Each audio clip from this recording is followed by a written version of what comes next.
Hello everyone, मेरा नाम है विशाल और आप सभी का स्वागत है मेरे इस यूट्यूब चैनल में जिसका नाम है क्रेजी फॉर इंटरव्यू।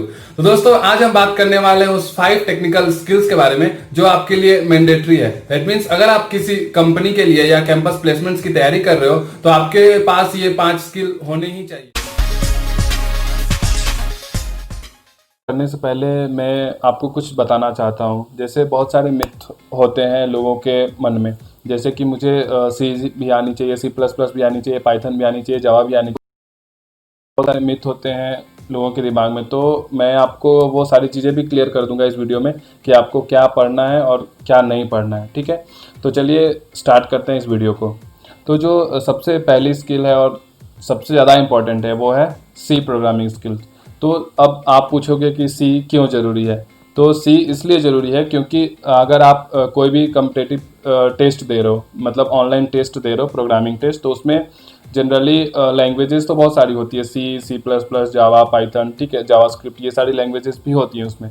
लेकिन जनरली सी इसलिए यूज़ किया जाता है क्योंकि सी के लिए कोई कंपाइलर डिसाइड करना आपको ज़रूरत नहीं पड़ता है। वो वहाँ पे डिफ़ॉल्ट जो उसका कंपाइलर रहता है उसमें आप बहुत अच्छे से कोडिंग कर सकते हो। ठीक है, और सबसे ज़्यादा इंपॉर्टेंट सी की इसलिए है कैंपस प्लेसमेंट्स में क्योंकि जो MCQ आते हैं, ठीक है, technical MCQ, output based programming questions जो रहते हैं वो सी से रिलेटेड ही मैक्सिमम क्वेश्चन रहते हैं। ठीक है, इसलिए सी सबसे ज़्यादा इंपॉर्टेंट है। ठीक है, और जो इसके बाद सेकंड स्किल है वो है C++, जावा और पाइथन। मतलब इन तीनों में से कोई भी एक स्किल आपको आनी चाहिए। वो किस लिए? क्योंकि जो ये तीनों प्रोग्रामिंग लैंग्वेजेस हैं वो ऑब्जेक्ट ओरिएंटेड प्रोग्रामिंग लैंग्वेज हैं।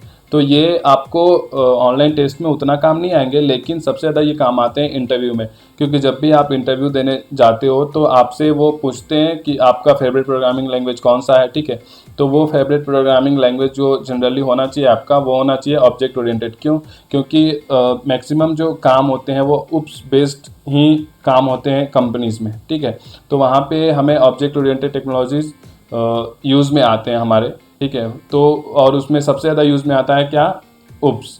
ठीक है, और उसमें जो बेसिक क्वेश्चंस होते हैं वो होते हैं क्लास क्या होती है, ऑब्जेक्ट क्या होती है, प्रोग्रामिंग जो लैंग्वेजेस हैं ये ऑब्जेक्ट ओरिएंटेड प्रोग्रामिंग लैंग्वेज, इसके पिलर्स कौन कौन से होते हैं, जैसे कि इनहेरिटेंस, पॉलीमॉर्फिज्म, इनकैप्सुलेशन और भी जो है। ठीक है, तो ये इस पर्पस से, मतलब इंटरव्यू पर्पस से ऑब्जेक्ट ओरिएंटेड प्रोग्रामिंग लैंग्वेज एक आपको आनी चाहिए। इनमें से कोई भी, C++ हो गई, जावा हो गई, पाइथन हो गई या जावास्क्रिप्ट, मतलब जो भी ऑब्जेक्ट ओरिएंटेड प्रोग्रामिंग लैंग्वेज है वो।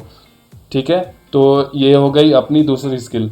और जो तीसरी स्किल है वो है DBMS। तो DBMS के लिए कोई ज़्यादा इम्पोर्टेंस है नहीं स्टार्टिंग में, लेकिन वो आपका ये देखना चाहते हैं कि आपका थ्योरेटिकल कॉन्सेप्ट कितना क्लियर है। मतलब क्योंकि DBMS जो रहता है वो एकेडमिक सब्जेक्ट होता है हमारा। ठीक है, तो DBMS से क्वेश्चन वो पूछते ही पूछते हैं। ठीक है, जो नॉर्मल क्वेश्चन होते हैं जिससे नॉर्मलाइजेशन वो पूछ लेते हैं, कीज पूछ लेते हैं। ठीक है, तो DBMS उसके लिए आता है। और DBMS के साथ साथ आपको एक क्वेरी लैंग्वेज भी आनी चाहिए, जैसे कि SQL है, MySQL है, MongoDB है। ठीक है, तो डेटाबेस क्वेरी लैंग्वेज एक उसके साथ साथ आपको आनी चाहिए।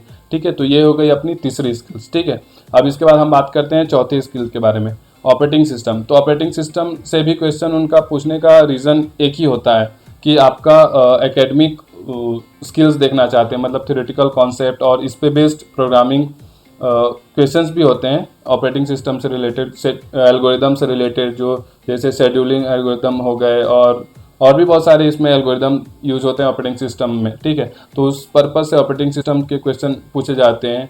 ठीक, उसके बाद से अब जो लास्ट हमारा वो होता है डेटा स्ट्रक्चर्स।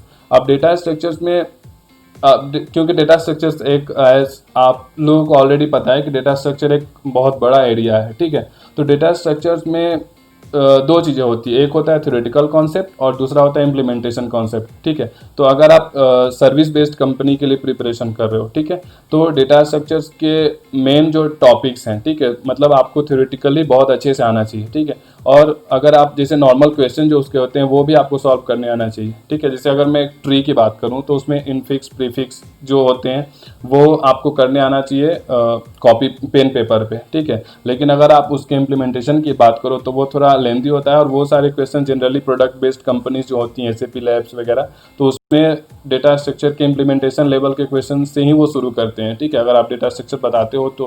ठीक, तो ये सारे स्किल्स हो गए जो टेक्निकली आपको आने चाहिए अगर आप प्रिपरेशन कर रहे हो कैंपस प्लेसमेंट्स के लिए। ठीक है, तो आज का वीडियो यहीं ख़त्म करते हैं।